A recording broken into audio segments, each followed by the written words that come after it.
السلام علیکم ورحمۃ اللہ وبرکاتہ۔ جیسے کہ آپ لوگ جانتے ہیں، آپ کو اس چینل پر خوابوں کی حقیقی تعبیرات کے بارے میں بتایا جاتا ہے۔ آج اسی سلسلے میں ایک خواب اور اس کی چند تعبیرات لے کر آیا ہوں۔ اگر کسی نے خواب میں بازار وغیرہ دیکھا ہے یا بازار میں گیا ہے یا کسی کو جاتے ہوئے دیکھا ہے یا شاپنگ وغیرہ کی ہے تو اس کی زندگی میں کیا ہونے والا ہے، اس کی تعبیرات کیا ہوں گی، آئیے اس حوالے سے چند ایک تعبیرات سنتے ہیں۔ اگر کوئی خواب میں دیکھے کہ میں نے یہ دیکھا ہے کہ میں بازار جا رہا ہوں کچھ چیز لینے لیکن لی نہیں، تو یہ اس چیز کی دلیل ہے، اس کی تعبیر یہ ہوگی کہ اس کو خوشی ملے گی لیکن اس خوشی سے فائدہ نہیں اٹھا سکے گا۔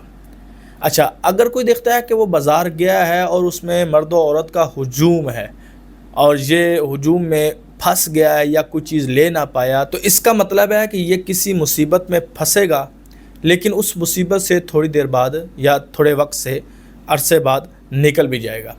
اگر کوئی خواب میں دیکھتا ہے کہ اس نے دیکھا کہ وہ بازار گیا، اس نے شاپنگ کیا اور اس کے ساتھ اس کی فیملی یا اس کے گھر والے موجود ہیں اور ان کے چہرے پر خوشی ہے اور امید اس طرح جس طرح کوئی شاپنگ کرنے یا کسی چیز لینے کی امید پوری ہوئی ہے، تو یہ اس بات پر دلیل ہے، اس کی تعبیر یہ ہوگی کہ ان کی کوئی نہ کوئی ایسی خواہش پوری ہوگی جس خواہش کا ان کو انتظار تھا۔ تو یہ تھی خواب میں بازار دیکھنا یا جانا یا شاپنگ کرنے کی کچھ تعبیرات۔ اگر آپ کو اس طرح کے کوئی خواب آئی ہے اور آپ چاہتے ہیں کہ میں اس کی تعبیر جانوں تو مجھے کال وغیرہ، وائس میسج، واٹس ایپ وغیرہ کر سکتے ہیں۔ وقت ملنے پر میں آپ کو لازمی اس کے جواب دوں گا۔